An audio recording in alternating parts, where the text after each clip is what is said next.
الرحمن الرحيم نحمده ونصلي ونسلم على رسوله الكريم أما بعد فأعوذ بالله من الشيطان الرجيم بسم الله الرحمن الرحيم شهر رمضان الذي أنزل فيه القرآن هدى للناس وبينات من الهدى والفرقان فمن شهد منكم الشهر فليصم صدق الله العظيم لا إله إلا الله. نبی علیہ الصلوۃ والسلام جب رمضان کا مہینہ آتا تھا تو عبادت کے اوپر کمر کو کس لیتے تھے اور خوب ڈٹ کے عبادت کرتے تھے. چنانچہ رمضان میں کوشش ہونی چاہیے کہ ہم بھی اپنا ذوق عبادات کے لیے بڑھائیں. اگر رمضان کے مہینے میں اپنا ذوق عبادات کے لیے نہیں بڑھایا تو اللہ کا تعلق ملنا ایک خواب ہے، ایک سوچ ہی رہ جائے گی. اگر ابھی بھی تہجد کے پابند نہیں بنے، ابھی بھی قیام اللیل طویل نہیں کیا، ابھی بھی اللہ کے حضور کھڑے ہونے کی عادت نہیں پڑی، ابھی بھی اللہ کے حضور کھڑے ہو کے رونے کی عادت نہیں پڑی، تو پھر کب پڑے گی؟ نفس کو اللہ رب العزت نے محدود کر دیا کہ کھا نہیں سکتے، پی نہیں سکتے، تو نفس کمزور ہو جاتا ہے. اور جب نفس کمزور ہوتا ہے تو اس کی خواہشات بھی کمزور ہوتی ہیں. نفس جو ہے نا، یعنی ہمارا جو من ہے، ہماری جو ذات ہے، ہماری جو سوچ ہے، اس کو نفس کہتے ہیں. نبی علیہ السلام نے فرمایا ان اعداء عدوک فی جنبک، کہ تیرے اپنے پہلو میں رہتا ہے تیرا نفس. کیا مطلب ہے؟ مطلب یہ ہے کہ تم خود ہی اپنا نفس ہو. جو ہماری خواہشات ہیں، جو ہمیں اس بات پہ مجبور کرتی ہیں کہ فلاں کام کرو، فلاں اچھا کام کرو، فلاں برا کام کرو، فلاں برا کام بار بار کرو، اس کے اندر لذت ہے، اس میں مزہ ہے، اس میں تسکین ہے، یہ نفس ہے. جب انسان خوراک کم کر دیتا ہے تو نفس کے تقاضے کمزور پڑنے لگتے ہیں. ایک طبعی بات ہے، طبیعت کی بات ہے. ایک صاحب حضرت تھانوی کے پاس آئے اور کہنے لگے کہ حضرت شہوت بہت زیادہ ہوتی ہے، کیا کروں؟ تو حضرت نے فرمایا، تو حضرت کے پاس ایک عالم بیٹھے ہوئے تھے، کہنے لگے کہ روزے رکھو. حضرت نے فرمایا کیوں بھائی؟ تو کہنے لگے کہ حضرت حدیث میں آتا ہے کہ تم نکاح کرو یا پھر روزے رکھو. تو حدیث میں آتا ہے تو حدیث کا واضح جواب موجود ہے. تو وہ کہنے لگے حضرت روزے تو میں نے کئی رکھے ہیں. حضرت فرمایا جواب دیجیے. تو وہ سر نیچے کر کے بیٹھ گئے. فرمایا کہ اپنی رائے کو فنا کرنے کے لیے اللہ والوں کے پاس آنا چاہیے، اپنی رائے کو سامنے رکھ کے نہیں آنا چاہیے.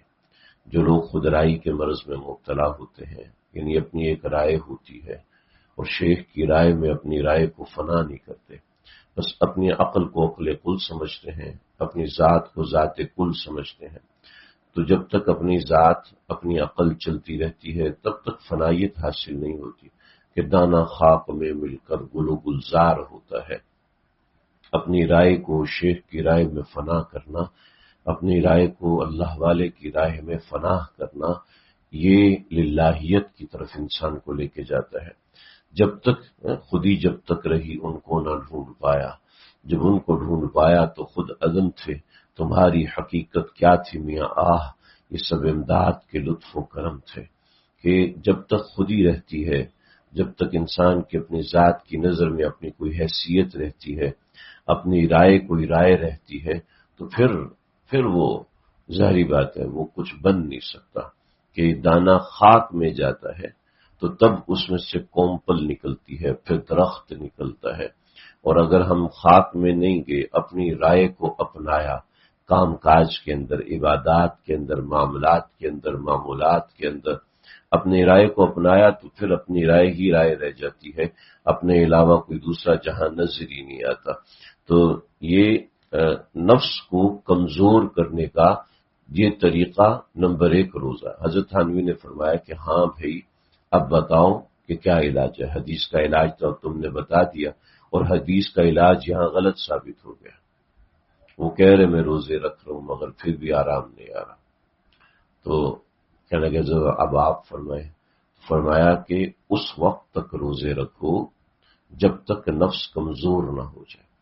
نفس کا مطلب جب تک تمہاری وہ خواہشات کمزور نہ ہو جائیں اس وقت تک مسلسل روزے رکھو.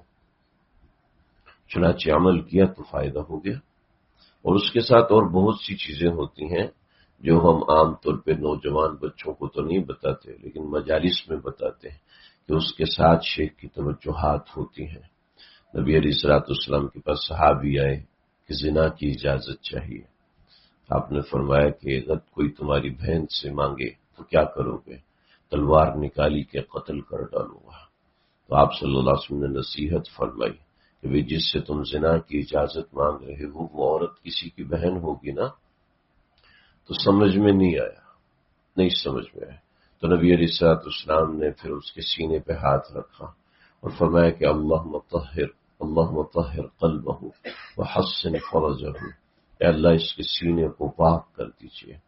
تو اللہ نے ان کے صحابی کے سینے کو ایسا پاک کیا کہ کہنے لگے کہ مرتے دم تک زنا کا وسوسہ اور خیال بھی نہیں آیا۔ تو گناہ کا خیال آ سکتا ہے، گناہ کا خیال ستا سکتا ہے، گناہ کا خیال بار بار پریشان اور تنگ کر سکتا ہے۔ تو گناہ کے اندر تو کشش اللہ نے رکھی ہے کہ اللہ ضرور ظاہر الاسم و باطنہ، کہ ظاہری گناہ بھی چھوڑنے ہیں، باطنی گناہ بھی چھوڑنے ہیں۔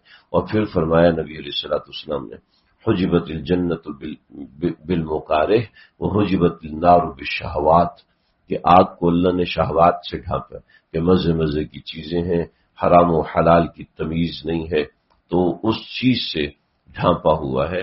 حجبت النار بالشہوات۔ اللہ اکبر کبیرہ۔ حضرت تھانوی کی کچھ باتیں میں نے پڑھ کے سنانی ہے، میں نے ان کو پڑھا، مجھے بہت فائدہ ہوا۔ میں نے دل چاہا کہ آپ حضرات کے سامنے بھی ان چیزوں کو ذکر کروں۔ حضرت تھانوی کے خطبات ہیں اور جلد نمبر 16 ہے۔ تو ایک مضمون جو حضرت تھانوی کے خطبے سے ان کے خلیفہ خاص نے تیار کیا تھا وہ یہ ہے، آپ بھی ذرا سنیے۔ جب کتاب پڑھی جاتی ہے تو عام طور پہ لوگ بور ہوتے ہیں، لیکن میری کوشش ہوگی کہ آج ہم اس کو کوشش کر کے پورا پڑھیں کہ یہ بڑی فائدے کی چیز ہے۔ فرمایا کہ ضروری مضمون یہ ہے کہ بعض لوگوں نے اس مہینے میں کچھ منکرات بڑھا دیے ہیں۔ وجہ اس کی یا تو عدم علم ہے یا قصور علم ہے، یعنی پتہ ہی نہیں ہے، یا پھر علم کی کمی ہے، یا جانتے بھی ہیں مگر احتیاط نہیں کرتے۔ پتہ ہے کہ یہ چیز غلط ہے مگر احتیاط نہیں کرتے۔ بڑے تعجب کی بات ہے کہ اللہ میاں نے اس مہینے میں ان چیزوں کو حرام کر دیے جو پہلے سے حلال تھیں۔ کیا اس بات پر ڈال نہیں کہ جو ہمیشہ حرام ہے اس میں اور شدت زیادہ ہو جائے گی؟ کتنی بڑی بات ہے۔ حلال چیزوں کو تو حرام کر دیا، مگر جو حرام چیزیں ہیں تو ان میں شدت زیادہ ہوگی کہ نہیں ہوگی؟ کہ حلال چیزیں حرام ہیں، پانی پینا اس وقت حرام ہے، کھانا کھانا اس وقت حرام ہے، مگر جو اصلاً حرام ہے اس کی شدت نہیں بڑھے گی۔ حق سبحانہ و تعالی نے تو علت بیان کر دی ہے کہ لعلکم تتقون، کہ روزہ اس واسطے ہے کہ تم متقی بن جاؤ۔ اب ہر شخص غور کر لے کہ رمضان سے قبل اور رمضان میں کچھ فرق اس کی حالت میں ظاہر ہوا یا نہیں ہوا۔ میں نے اور آپ نے فیصلہ کرنا ہے کہ رمضان سے پہلے میرا مزاج اور تھا، رمضان کے اندر میرا مزاج اور ہے، الحمدللہ۔ رمضان سے پہلے بھی یہی بے دھیانی تھی، رمضان کے اندر بھی یہی بے دھیانی ہے۔ اس نے نظر بد کو یا غیبت کو چھوڑ دیا یا نہیں؟ سو کچھ نہیں، دونوں حالتیں یکساں ہیں، کسی بات میں بھی کمی نہیں ہوئی۔ تو اب رہا کھانا، کہتے ہیں اس کا وقت بدل دیا، مقدار میں کچھ بھی تغیر نہیں آیا، وقت بدل دیا ہم نے۔ یعنی صبح سحری ناشتے کی جگہ، افطاری دوپہر کے کھانے کی جگہ، اور رات کا کھانا رات کے کھانے کی جگہ۔ فرق کیا ہوا؟ کیا فرق ہوا؟ غرض یہ کہ شارع علیہ السلام کا مقصود تو یہ تھا کہ منکرات میں کمی ہو، مگر لوگوں نے کچھ بھی نہیں کیا۔ اہل تحقیق تو کھانے تک میں کمی کر دیتے ہیں، یعنی جو کھاتے ہیں نا اس تک میں کمی کر دیتے ہیں۔ رمضان کے شروع میں 3 پلیٹیں کھاتے ہیں تو رمضان کے آخر میں آدھی پلیٹ کھاتے ہیں۔ ہم بھی پریکٹس ہو جاتی ہے، رمضان کی شروع میں 1 پلیٹ، تبھی تو بھوک لگنا شروع ہوگی، ہم عادی ہو گئے، لہٰذا 2 پلیٹیں کر دو جی۔ رات کا کھانا، تقلیل طعام، یہ بہت ضروری ہے، نفس کی اصلاح کے لیے کھانے پینے میں کمی بہت ضروری ہے۔ اس کو تو ساری دنیا مانتی ہے. میں کسی جگہ سے آ رہا تھا تو میرے ساتھ ایک ساتھی بیٹھے، تو میں نے کہا آپ کیا کرتے ہیں؟ میں لگا جی باڈی بلڈنگ کرتا ہوں. تو میں نے کہا بھی یہ بھی کوئی پروفیشن ہے، کوئی کام ہے؟ کہتا ہاں بھائی، جو ہمارا انسٹرکٹر ہے اس نے پچھلے مہینے مجھے نکال دیا تھا. میں نے کہا بھائی کیوں نکال دیا؟ کہنے لگا جی اس نے کہا کہ تم نے ہفتے میں 2 مرتبہ کھانا کھا لیا، اب میں تمہیں نہیں رکھوں گا. تو میں نے کہا کسی اور کے پاس چلے جاؤ، ایسے ہی فری کے انسٹرکٹر ہوتے ہیں، آپ نے تو کلب کی فیس دینی ہے. کہ جی کلب کی فیس ہے 5,000، انسٹرکٹر کی فیس ہے 55,000. سکھانے والے کی فیس ہے 55,000 اور کلب کی فیس 5,000، 60,000 مہینے کا دیتا ہوں. تو میں نے کہا تو چھوڑ دو بھی اس کو، اتنے بڑے کلائنٹ کو چھوڑ رہا ہے. کہ میرے پیچھے لائن لگی ہوئی ہے، میرے پیچھے لائن لگی، کہہ رہے ہیں جی ہمیں رکھ لو. جی میرے پاس بندے پورے ہیں، پورا دن کہ 12-13 گھنٹے جم میں رہتا ہوں، اس کے علاوہ میں زیادہ لوگوں کو ٹائم نہیں دے سکتا. کہتے ہیں اس کے پیچھے لائن لگی ہوئی ہے، وہ آج ہاں کرے تو 3 کلب والے اس کو اٹھا کے لے جائیں گے. نفس کی، جسم کی اصلاح کے لیے کھانے سے رکنا کتنا ضروری ہے. تو نفس یہی ہماری باڈی ہے، اس کی اصلاح کے لیے تقلیل طعام کتنا ضروری ہے. جو باڈی بلڈنگ کرتے ہیں اس نے بتایا، جب ہم باڈی بلڈنگ کے لیے جاتے ہیں، جب کوئی ہمارا وہ ہوتا ہے، پروگرام ہوتا ہے، تو کم از کم 3 دن تک ہم پانی نہیں پیتے، پانی ہی نہیں پیتے کہ باڈی لوز ہونے لگتی ہے. پانی کا ایک گھونٹ نہیں پیتے. کہ جب یہاں سے جاتے ہیں تو گرنے والے ہوتے ہیں اور ہمیں سہارا دے کے لے کے جاتے ہیں. کیا ہے، جسم کو خوبصورت دکھانے کے لیے لوگ کتنا کچھ کرتے ہیں. ہم ایمان کو خوبصورت دکھانے کے لیے کھانے میں کمی نہیں کر سکتے. تراوی میں بھی ڈکاریں آ رہی ہیں، مار ڈکاریں ہیں. اور سحری کے اندر ماشاءاللہ ہر دوسرے تیسرے دن کوئی بندہ آتا ہے، سجدے میں گیا تو دہی باہر آ گئی، اب میں کیا کروں، روزہ ہے یا نہیں. یہ ہمارا حال.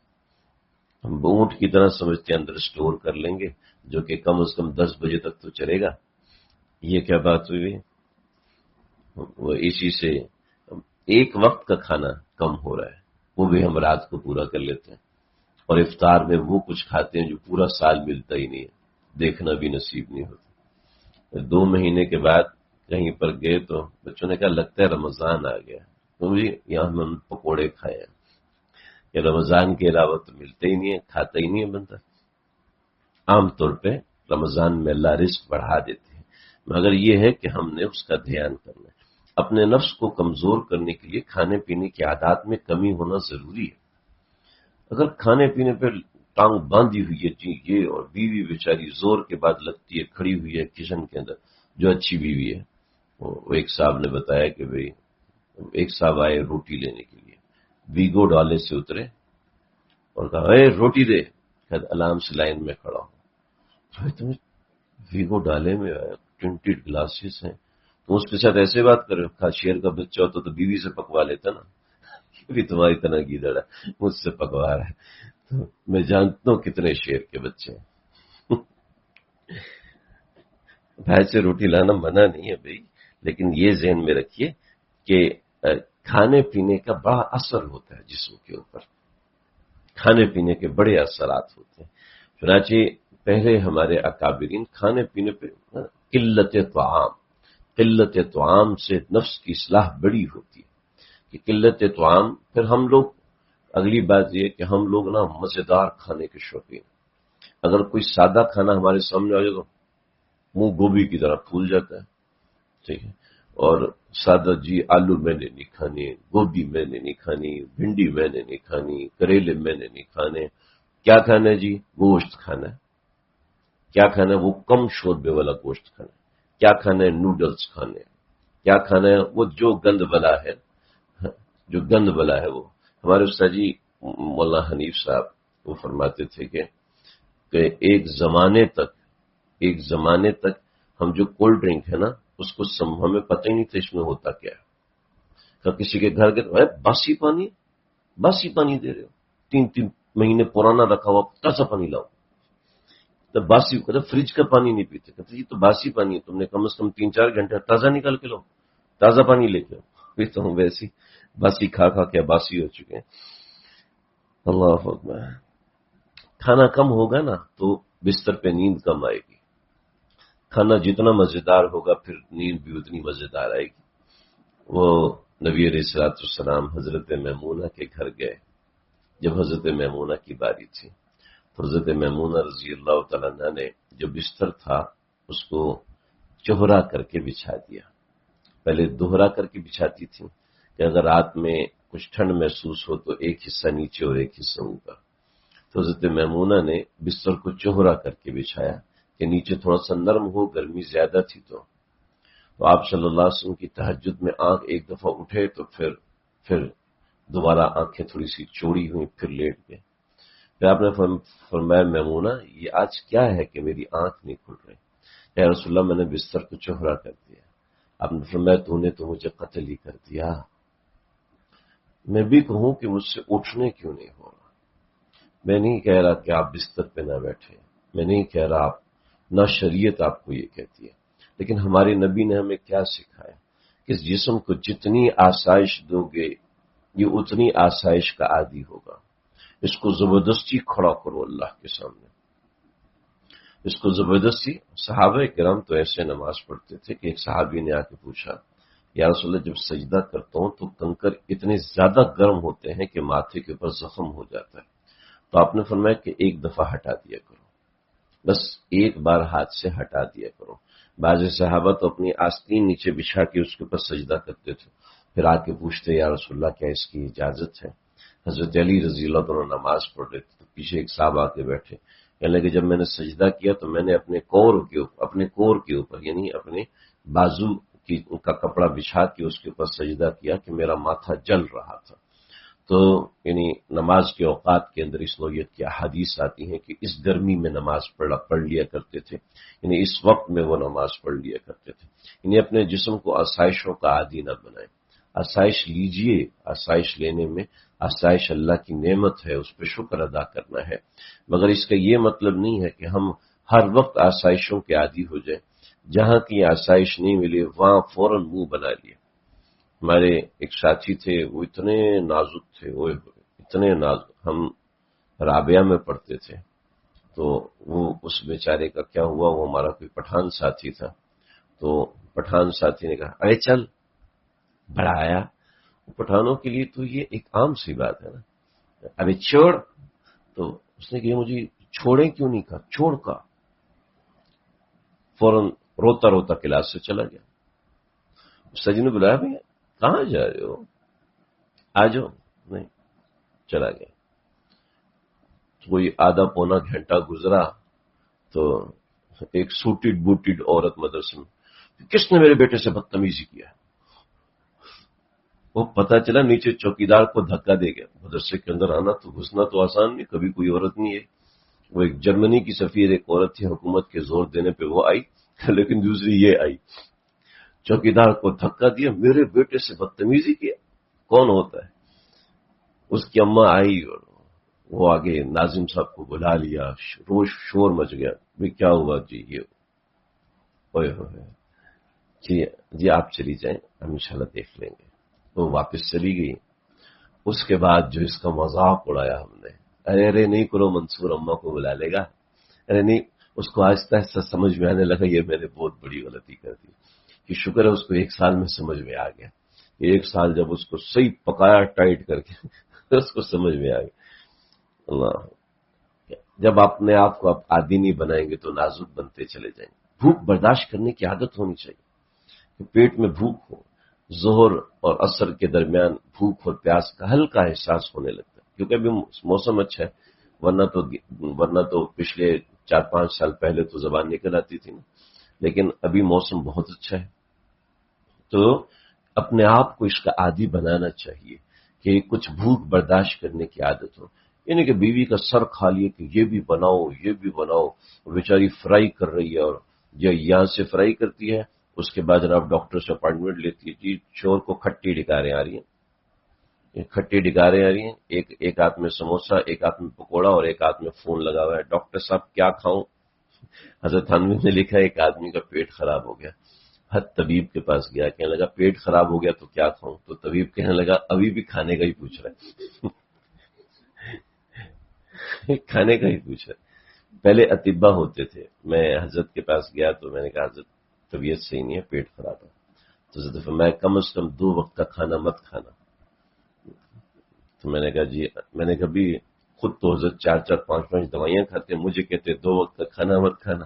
تو میں نے پوچھا حضرت تمہیں کھانا نہ کھاؤں، سارے کھا رہے ہیں، میں تو حضرت کو کھلاتا تھا کھانا، تو سارے کھا رہے ہیں۔ تو حضرت نے کہا کہ 2 وقت کھانا چھوڑ دو گے تو یہ پیٹ خود ہی ٹھیک ہو جائے گا، ٹھیک ہے؟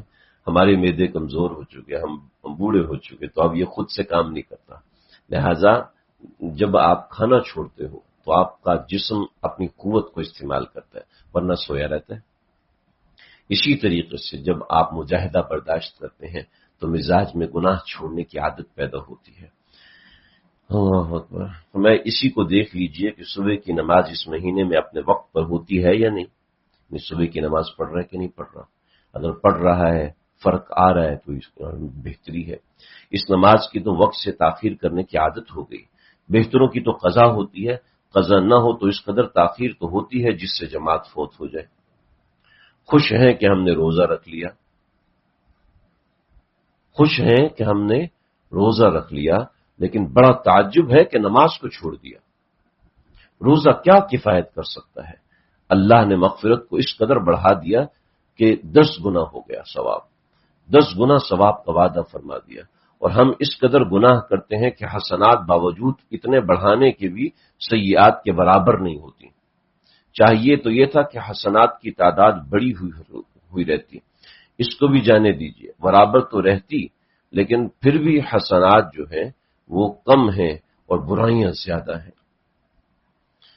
اللہ اکبر۔ فرمایا تجربے سے ثابت ہے کہ عبادت کا اثر اس کے بعد 11 مہینے تک رہتا ہے۔ جو کوئی اس میں کوئی نیکی بتکلف کرتا ہے اس کے بعد بآسانی سے کرتا ہے۔ اس مہینے میں اگر نفل تہجد پڑھتا ہے تکلف کے ساتھ تو دیگر مہینوں میں بڑی آسانی کے ساتھ پڑھ لیتا ہے۔ اس مہینے میں چاشت پڑھتا ہے بڑے تکلف کے مشکل کے ساتھ پڑھتا ہے، اٹھ کے پڑھتا ہے، دیگر مہینوں میں بڑی آسانی کے ساتھ پڑھ لیتا ہے۔ حضرت نے فرمایا تجربہ ہے۔ اور جو کسی گناہ سے اجتناب بآسانی کر لے اس مہینے کے اندر، بمشکل کر لے اس مہینے میں، پورے سال بآسانی گناہ سے اجتناب کر سکتا ہے۔ تو جو چاہے کہ میں گناہ کو چھوڑ دوں، وہ اس مہینے میں بتکلف گناہ چھوڑے، دیگر پورے سال میں بڑی آسانی کے ساتھ گناہ چھوڑ دیتا ہے۔ اللہ اکبر کبیرہ۔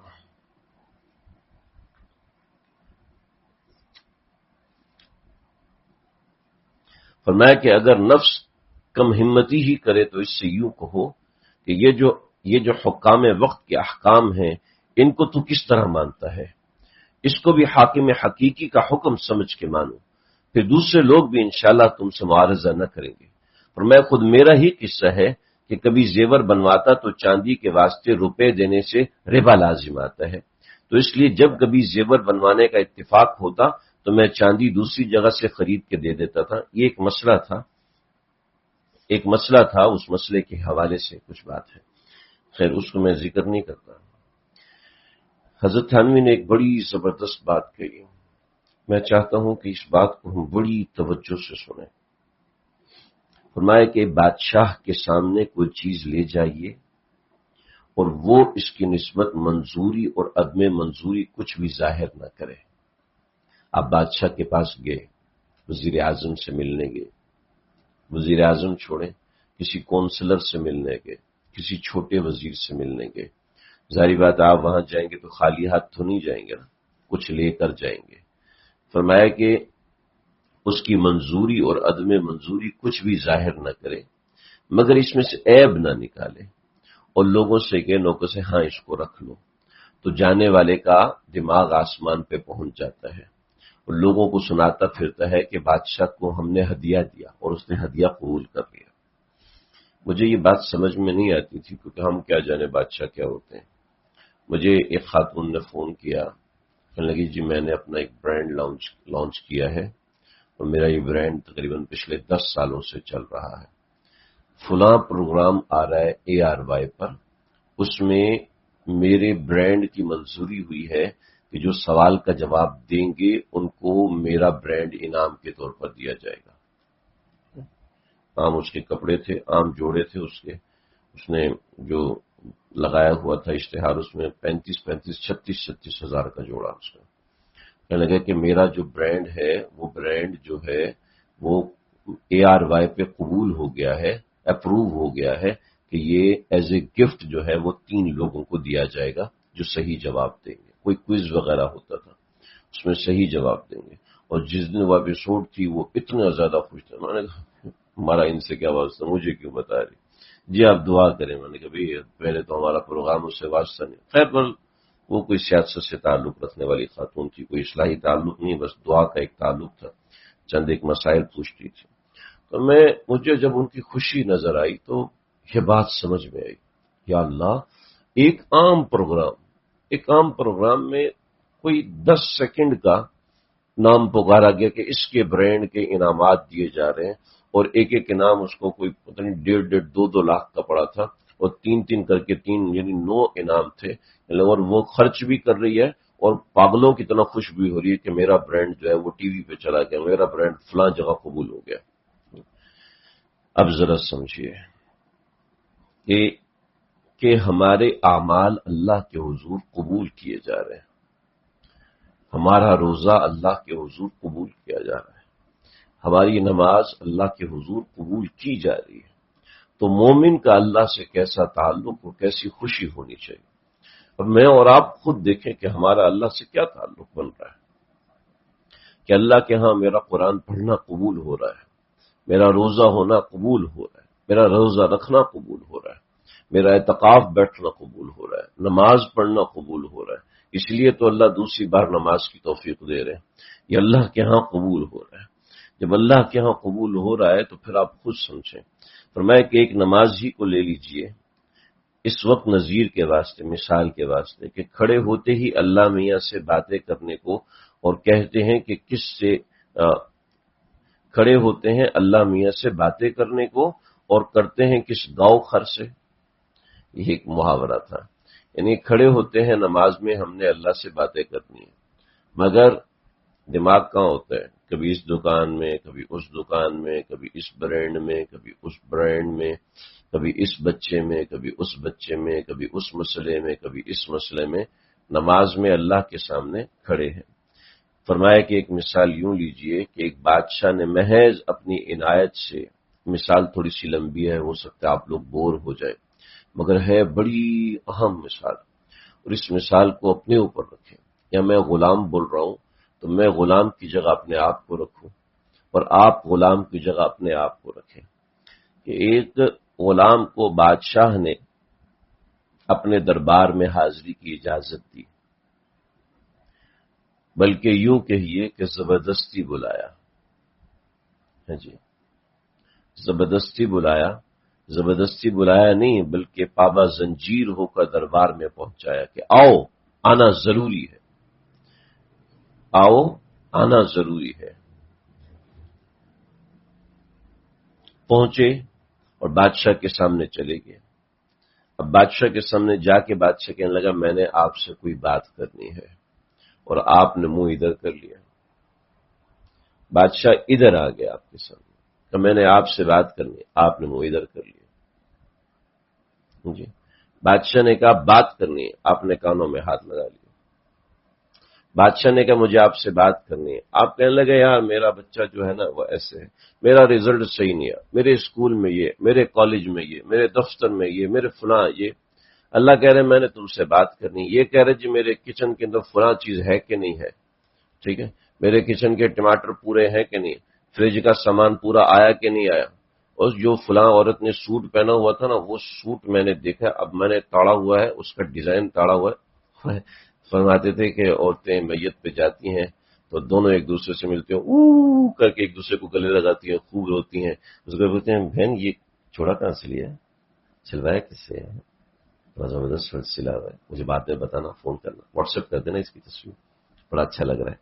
میں بھی اس طرح کا ڈیزائن، میری ٹیلر جو نا وہ ایسی اس کو آتا ہی نہیں ہے بنانا، اتنی نکمی ہے، پچھلی بار اتنا تنگ کیا اس نے مجھے، میں کیا بتاؤں آپ کو، 6 میں نے فون کیا، رات 1:30 اس کے دروازے پہ میں گئی، اس نے یہ کیا، اس کو میں نے اللہ کے واسطے دیا، شروع ہوئی جس کام سے یہ وہ کر لو بھائی، میت پہ تھوڑا سا اور رو لو لیکن کیا ہے، نمازوں میں ہمارا یہی حال ہے، نمازوں میں اسی پہ چلتے ہیں، اعمال میں اسی پہ چلتے ہیں۔ اللہ ہم سے باتیں کرنا چاہ رہے اور ہم غصے میں کھانوں کے اندر، اللہ ہم سے باتیں کرنا چاہ رہے اور ہم غصے میں پیسے کہاں سے آئیں گے، اللہ ہم سے باتیں کرنا چاہ رہے اور ہم پریشان ہیں بچے کی صحت پر، اللہ ہم سے باتیں کرنا چاہ رہے اور ہم پریشان ہیں اپنی صحت پر۔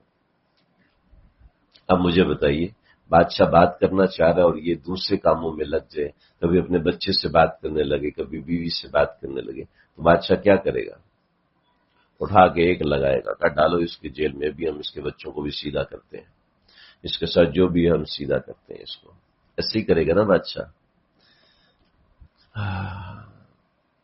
دیکھو جی، ہم ڈاکٹر سے اپوائنٹمنٹ لیتے ہیں نا سارے، اور پھر اہتمام کر کے وہاں وقت سے پہلے پہنچتے ہیں، ایسا ہے؟ اللہ کے دربار میں حاضری کو ہم نے ڈاکٹر کے اپوائنٹمنٹ سے بھی کم جگہ دی ہے، ہمارے دل میں اتنی جگہ بھی نہیں ہے جتنی ڈاکٹر کے اپوائنٹمنٹ کی۔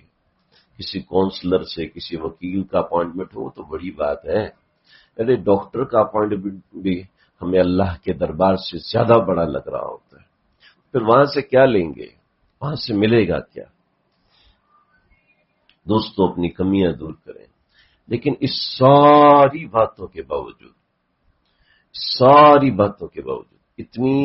اتنی گلی سڑی نماز، ایسی بری نماز کہ جس کے اندر سے خوشبو تو آ ہی نہیں سکتی، شاید بدبو آ رہی ہو ہماری نماز کے اندر، پتہ نہیں قبول بھی ہے کہ نہیں، کہ کبھی عمل کثیر ہو رہا ہے، کبھی کیا کہ نماز کے مسائل تو پوچھتے ہی نہیں۔ تو اتنے سب کے باوجود اللہ کہتے وَكَانَ سَعْيُهُ مَشْكُورًا، اے میرے بندے تیری کوشش مجھے بڑی اچھی لگتی ہے، تیری یہ جو کچی پکی کوشش ہے نا مجھے بہت اچھی لگتی ہے، اور تیرا رب ان اللہ غفور رحیم، بڑا معاف کرنے والا ہے، بڑا عالی مرتبت ہے، وہ معاف کرنے والا ہے۔ تو دوستو اپنی نماز میں فرق لائیں، اپنے روزے میں فرق لائیں۔ نماز میں فرق کیسے آئے گا؟ بار بار تصحیح نیت کرنی ہے، بار بار اللہ سے مانگنا ہے اللہ میری نماز کو اچھا کر دیجئے، اور پھر نماز کو اچھا کرنے کے جو اسباب ہیں ان کو اختیار کریں۔ دیکھیں جی، ایک آدمی کے گلے میں درد ہوا، ہمارے محلے کے کونے میں ایک ڈاکٹر بیٹھتا ہے، اس سے دوائی لی، اس نے 2 ٹیبلٹ دی، ایک سیرپ دیا، ٹھیک، سیرپ دیا، اس نے ٹیبلٹ کھائیں اور سیرپ پیا، ٹھیک، صبح ڈاکٹر کے پاس دوبارہ پہنچ گیا کلہاڑی لے کر، پستول، آپ کی 500 روپے فیس پوری دی میں نے؟ جی دی۔ 500 کی دوائی میں نے لی؟ جی لی۔ پھر میں نے دوائی کھائی؟ جی کھائی۔ آرام کیوں نہیں آیا؟ آرام کیوں نہیں آیا؟ تو وہ 15 پہ کال کر دے گا، ٹھیک ہے، 15 والوں کو دے دے گا، آپ کو نہیں دے گا، ہے جی۔ نماز کا ہمیں یہ کہ آج میں نے پڑھی ہے نا، آج خوش خضو آ جائے، ارے بھائی محنت تو کرو اس کے اوپر۔ روزہ میں نے آج رکھا تو آج میں پیر شیخ عبد القادر جیلانی بن جاؤں، ارے محنت تو کرو، کوشش تو کرو، اس راستے میں دشواریاں آئیں گی، اس راستے میں مسئلے آئیں گے، بڑی چیزیں آئیں گی، پھر جا کے آپ شیخ عبد القادر جیلانی بنیں گے جی، ہاں جی۔ تو ہم اپنے اعمال پہ محنت کرنے کے عادی نہیں ہیں، اس لیے کہ ہر عمل 4 دن کے بعد اپنے سے متنفر کرتا ہے، 5 دن کے بعد اپنے سے متنفر کرتا ہے، جب تلاوت کرے گا تو 3 دن کے بعد گلے میں درد ہونا شروع ہو جائے گا، یار یہ کیا ہوگا، چلو اب گلے میں درد ٹھیک ہوگا نا پھر پڑھوں گا، پھر 3-4 دن کے بعد گلے میں درد ٹھیک ہوتا ہے، پھر دوبارہ پڑھتا ہے تو پھر درد ہوتا ہے، یار چھوڑو یار مجھ سے تو پڑھنے نہیں ہوتا، مجھ سے پڑھنے ہی نہیں ہوتا۔ ایک صاحب کو میں نے کہا کہ بھائی آپ مسواک کیوں نہیں کرتے میرے ساتھ؟ کہتے یار میں نے نا دنیا جہاں کی مسواک کے استعمال کیے ہیں، میں جیسے مسواک استعمال کرتا ہوں میرے منہ میں دانے ہو جاتے ہیں۔ میں نے اس کو کہا بھائی اس کا مطلب ہے آپ ایک سنت مستقرہ سے محروم ہو گئے مستقل طور پر۔ تو چونکہ مجھے بھی دانوں کا مسئلہ تھا، میں نے اس کو کھینچا ساتھ، ہمارا میڈیکل مفت تھا، تو میں ڈاکٹر صاحب یہ مسواک کرتا ہے تو اس کے منہ میں دانے ہو جاتے ہیں۔ تو ڈاکٹر صاحب نے سر پکڑ لیا، کہتے میں نے سنا تھا کہ علماء کرام طلباء کرام ایک سنت پہ جان دیتے ہیں، یہ 2 دانے دینے کو تیار نہیں، 2 دانے دینے کو تیار نہیں۔ اور میں جب پہلی مرتبہ مسواک کرو گے تو ہوگا نا، کہ پورا مہینہ استعمال کرو گے تو پھر دانوں کی خیر نہیں، دانوں کی اما بھی نہیں رہے گی۔ اور مسواک تو میتھرۃ للفم ہے، حدیث میں آتا ہے کہ میں تو تبلیغی جماعت میں لگا ہوں، میں کبھی مسواک نہیں چھوڑتا، تم کیسے چھوڑ کے بیٹھو؟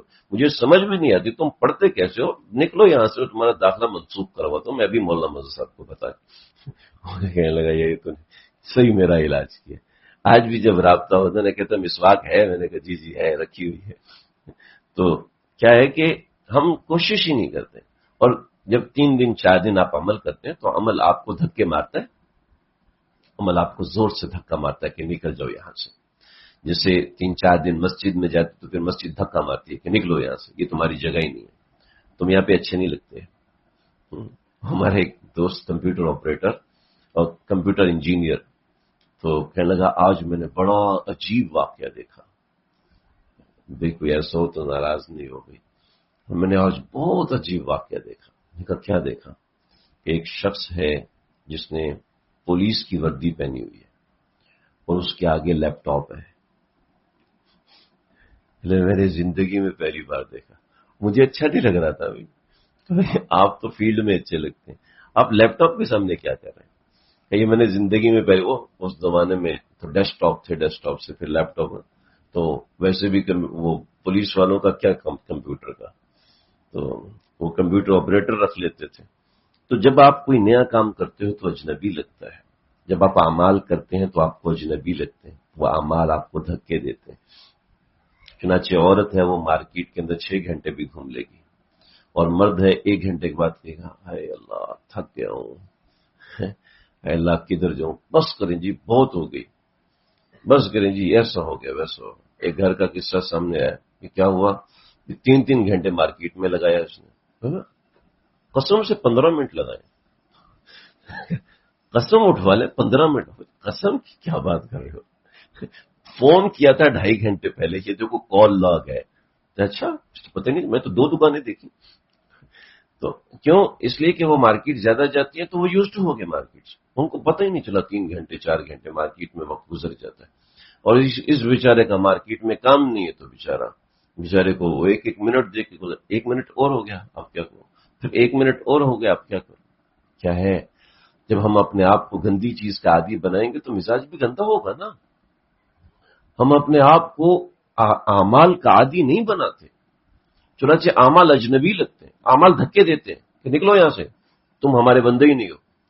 جب آپ 8-10 دن اعمال کرتے ہیں تو پھر اعمال میں رچنا بسنا ہونا شروع ہوتی ہے، اعمال میں مطابقت پیدا ہوتی ہے، اعمال آپ کے کمپیٹیبل ہوتے ہیں، پھر آپ کے ساتھ اٹیچ ہوتے ہیں، جڑتے ہیں، اور پھر چیزیں آگے بڑھتی ہیں۔ تو ایسا ہے کہ ہم نے اس رمضان میں اپنے آپ کو عادی بنانا ہے، گناہ چھوڑنے کا عادی بنانا ہے۔ اپنے ساتھ وعدہ کیجئے، میرے ساتھ وعدہ کیجئے، اپنے اللہ کے ساتھ وعدہ کیجئے، میرے ساتھ نہ کرو، اپنے اللہ سے وعدہ کیجئے کہ گناہ چھوڑنے کا عادی بنانا ہے مجھے، اپنے آپ کو مسجد میں بیٹھنے کا عادی بنانا ہے، کہ کچھ دیر مسجد میں گزارنا یہ تو مومن کے لیے ضروری ہے۔ یہ مسجد میں، کیونکہ ہم ہو چکے ہیں میٹیریلسٹک لوگ، میٹیریلسٹک اپروچ ہو چکی ہے کہ جہاں کہیں میٹیریل فائدہ ہوگا وہی کام کرنا ہے، جہاں میٹیریل فائدہ نہیں ہوگا وہ کام نہیں کرنا ہم نے۔ مسجد میں مزے نہیں آئے گا، بور ہونا شروع ہو جائیں گے، کیا کروں تلاوت کیسے کروں، بور ہونا شروع ہوتے تو تھوڑی دیر کے بعد، اس لیے کہ ہم میٹیریلسٹک ہو چکے ہیں۔ ہم دیکھتے ہیں جس چیز کا نفع ہمیں نظر آ رہا ہے وہ کام کرنا ہے، جس کا نفع نظر نہیں آ رہا وہ کام نہیں کرنا۔ بہترین آدمی، بہترین قسم کا بے نمازی، بہترین قسم کا 1 نمبر قسم کا بے نمازی، کیا جی عمرے پہ جانا ہے، عمرے پہ جانا بھی، وہاں تو نماز تھوڑی پڑھنا ہے، بس عمرہ کرنا ہے۔ کیوں جی؟ عمرہ نظر آ رہا ہے، کہ بڑا ایک نیا کام ہے، مزیدار کام ہے، اس طرح کی چیز ہے، اس لیے اس میں مزہ آ رہا ہے تو لہٰذا عمرہ کرنے جا رہے ہیں۔ تو بھائی اپنے آپ کو میٹیریل اپروچ سے نکالیے، اپنے آپ کو للہیت کی طرف لے کر آئے۔ یہ رمضان للہیت کا مہینہ ہے، اللہ سے تعلق جوڑنے کا مہینہ ہے، اور اس مہینے میں یہ کام نسبتاً آسان ہے۔ تہجد پڑھنا اس مہینے میں بہت آسان ہے۔ اگر ایک دن آپ نے چھوڑ دی تو اگلے دن اور مشکل ہو جائے گی، پھر اگلے دن اور مشکل ہو جائے گی، اگلے دن اپنے آپ کو لگائیں گے تو بڑی مشکل ہوگی، اس لیے کہ آپ نے اس چیز کو چھوڑ دیا۔ تو یہ جو دن گزر چکے ہیں، ان دنوں کے اندر ہمارا کچا چھٹا سامنے آ جاتا ہے کہ ہاں بھی کتنے تلاوت سے محبت ہے، کتنی اس کو قرآن سے محبت ہے، کبھی نوکری کے بہانے، کبھی کام کے بہانے، کبھی سامان کے بہانے، کبھی خریداری کے بہانے عبادات چھوٹیں گی، تلاوت چھوٹے گی۔ تو الٹرنیٹ ٹائم بنائیں، یعنی پہلے آپ اگر 3 وقت تلاوت کرتے تھے تو اب 4 وقت تلاوت ہونی چاہیے، پہلے آپ 1000 ذکر کرتے تھے اب 1500 ذکر ہونا چاہیے۔ جی ٹائم تو اتنا ہی ہے، کیسے بڑھے گا؟ ارادہ کیجئے، اللہ سے مانگیے، آپ کو خود نظر آئے گا کہ ایسے بڑھے گا۔ میں کوئی نہیں ہوں کہ میں آپ کو بتاؤں کہ اس طریقے سے بڑھائیں، اپنے اعمال کو بڑھائیں۔ جب اپنے اعمال کو بڑھائیں گے تو آپ کو سمجھ میں آئے گا رمضان میں برکت ہوگی۔ اگر فلیٹ چل رہا ہے رمضان برابر چل رہا ہے تو یہ نہیں چلے گا، یہ نہیں چلے گا۔ آخری عشرے کے اندر تو عبادات کی کثرت کرنی ہے، اتنی کثرت کرنی ہے کہ مسجد کا ہو جانا ہے اور مسجد کے اعمال میں پکا ہونا ہے۔ تو اپنے آپ کو اعمال کا عادی بنائیں، اور نیک مجلسوں میں، جیسے آپ حضرات یہاں پہ تشریف لائیں، نیک مجلسوں میں جانے کی پابندی ہو، اور پورا سال رکھے پابندی کہ بھئی یہ وقت میں نے اللہ کے لیے نکالنا ہے۔ یہ بیان آپ فون پہ بھی سن سکتے ہیں، لیکن مجلس میں آئیں تو آپ کو خود فرق پتہ چلے گا۔ مجلس میں آنے کا فرق اور ہے، گھر میں فون پہ سننے کا فرق اور ہے۔ دونوں جگہوں پہ زمین آسمان کا فرق آپ کو ملے گا، مل کے رہے گا۔ اس لیے کہ جب آپ گھر سے نکلتے ہیں تو گھر کے دروازے پہ اللہ فرشتے کھڑے کرتے ہیں، اس کے لیے دعا کرتے ہیں۔ جو گھر سے نکلا نہیں تو اس کے لیے کہاں سے دعا ہوگی؟ پھر جو نیک صحبت میں آتے ہیں تو نیک صحبت تو بعضی جگہوں پہ اللہ نے لازم کیے، واجب کیے کہ جماعت سے نماز واجب ہے، کہ جماعت کے لیے آپ کو نکلنا پڑے گا۔ کیوں؟ اس میں اور اس میں کیا فرق ہے؟ اس میں بھی اللہ کو سجدہ، اس میں بھی اللہ کو سجدہ، مگر جماعت کے ساتھ پڑھنے کے کیا فرق ہے کہ کنو مع الصادقین ہو رہا ہے، ورکو مع الراکعین ہو رہا ہے، کہ مسجد کی نماز ایک اجتماعی حیت ہے، صحبت صالحین میسر ہو رہی ہے۔ جب صحبت صالحین میسر ہو رہی ہے تو اس کی برکتیں اور ہوتی ہیں۔ تو مومن برکتوں پہ ایمان رکھنے والا ہوتا ہے، کافر کو نہیں پتہ برکت کیا ہوتی ہے، کافر نہیں جانتا برکت کو، مسلمان اور مومن جانتا ہے کہ برکت کوئی چیز ہوتی ہے۔ برکت اللہ کے نام کے اندر ایک بہت بڑا عنصر ہوتی ہے۔ تو اس رمضان میں اس کو حاصل کرنے کی کوشش کرنی ہے، اعمال کو بڑھانے کی کوشش کرنی ہے، اور کچھ نہیں ہے میرے پاس کہنے کو سوائے اس کے کہ اپنے اس رمضان میں محنت کیجیے۔ یہ رمضان پچھلے رمضان سے اچھا گزرنا چاہیے، یہ عشرہ پچھلے عشرے سے اچھا گزرنا چاہیے، اور وہ صرف آپ کی کوشش سے ہوگا، محنت سے ہوگا۔ گھر میں کوشش کیجیے، اپنی ذات پہ کوشش کیجیے۔ اللہ سمجھنے کی توفیق عطا فرمائے۔ وآخر دعوانا الحمدللہ۔